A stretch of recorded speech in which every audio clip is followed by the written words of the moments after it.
माननीय सड़क और परिवहन मंत्री श्री नितिन गडकरी जी के दिशा निर्देश में भारतीय राष्ट्रीय राजमार्ग प्राधिकरण ने भारतमाला परियोजना के अंतर्गत राष्ट्रीय राजधानी क्षेत्र में 9.5 हजार करोड़ रुपए की लागत से बनाए जाने वाले 30 किलोमीटर लंबे द्वारका एक्सप्रेसवे परियोजना के शिलान्यास समारोह में आपका बहुत बहुत स्वागत है। ये देश का पहला अर्बन एक्सप्रेसवे होगा जिसमें लगभग 3.6 किलोमीटर लंबी 8 लेन शैलो टनल भी होगी। द्वारका एक्सप्रेसवे परियोजना निर्माण 5 खंडों में किया जाएगा। पहला खंड, इस खंड की कुल लंबाई 5.9 किलोमीटर होगी, जिसका प्रारंभ NH 8 पर स्थित शिव मूर्ति पर प्रस्तावित मल्टी लेवल इंटरचेंज से होगा, जिससे कि विभिन्न दिशाओं में ट्रैफिक का फ्री फ्लो मूवमेंट होगा। तत्पश्चात 8 लेन शैलो टनल का द्वारका सेक्टर 21 के निकट RUB तक निर्माण किया जाएगा। दूसरा खंड, 4.2 किलोमीटर लंबाई के इस खंड में RUB से दिल्ली हरियाणा बॉर्डर तक का निर्माण किया जाएगा। इस खंड में द्वारका सेक्टर 25 में बन रहे DIPP की एग्जीबिशन कम कन्वेंशन सेंटर यानी ECC, Dwarka sector 21, 23 UER second को दिल्ली में और हरियाणा में नए गुरुग्राम को कनेक्टिविटी देगा। ECC में international trade promotion activities, convention centres, conferences, exhibition और कॉरपोरेट मीटिंग आदि जैसी गतिविधियां होंगी।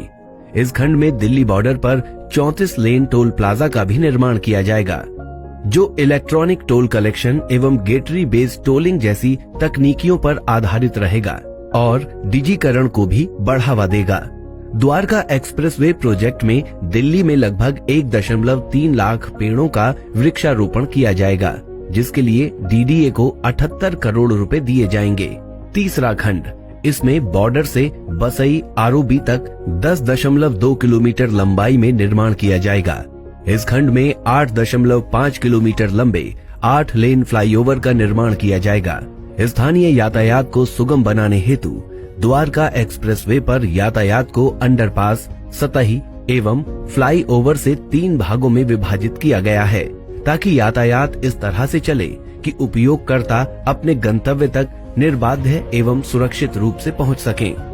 चौथा खंड, ये खंड बसई ROB से प्रारंभ होकर खेरकी दौला टोल प्लाजा के समीप NH 8 पर समाप्त होगा।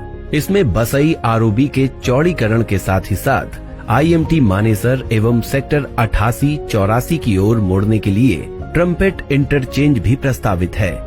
उल्लेखनीय है कि CPR NH 8 SPR इंटरसेक्शन पर क्लोवर लीफ प्रस्तावित किया गया है, जिसकी वजह से दोनों हाईवे पर चलने वाले वाहनों की गतिविधियों में हस्तक्षेप नहीं होगा।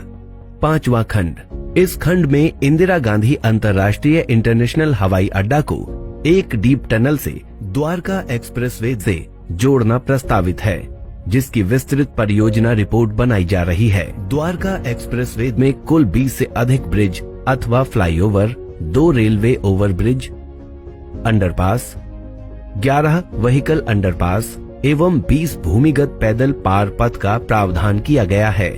इसके अलावा साइकिल यातायात को बढ़ावा देने हेतु सड़क के दोनों ओर 2.5 मीटर चौड़ा साइकिल कॉरिडोर भी प्रस्तावित है। द्वारका एक्सप्रेसवे देश का पहला एक्सेस कंट्रोल्ड अर्बन एक्सप्रेसवे होगा। सुरक्षा के सभी बिंदुओं को ध्यान में रखते हुए एक्सप्रेसवे को स्मार्ट एक्सप्रेसवे के रूप में तैयार किया जाएगा, जिसमें मौसम, यातायात और एक्सप्रेसवे से जुड़ी जानकारियों के साथ साथ दुर्घटना की स्थिति में यात्रियों को अलग अलग स्थानों पर सारी जानकारियां प्रदान की जाएंगी। ऊर्जा की बचत हेतु सौर ऊर्जा संचालित पैनल एवं भूजल स्तर बढ़ाने हेतु रेन वाटर हार्वेस्टिंग का भी प्रावधान किया गया है।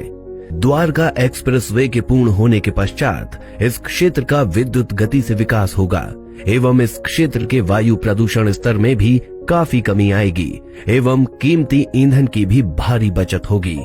भारतमाला प्रगति के पथ पर अग्रसर।